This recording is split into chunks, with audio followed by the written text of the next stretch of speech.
No a to súťažným pokusom dorasteniek z DAZ Báhoň.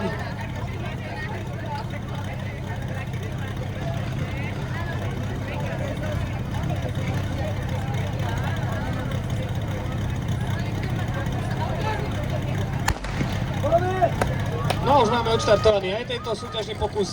Dorastenky z DAZ Báhoň sú už na dráhe, trošičku sme tam mali omeškanie na spojoch rozdielovača, ale vyzerá to tak, že by sme to mohli stihnúť, dotiahnuť. Bojujeme tam aj so Savicou, ale k tomu nám ešte zdochla mašinka. Ale hádam ju naštartujeme.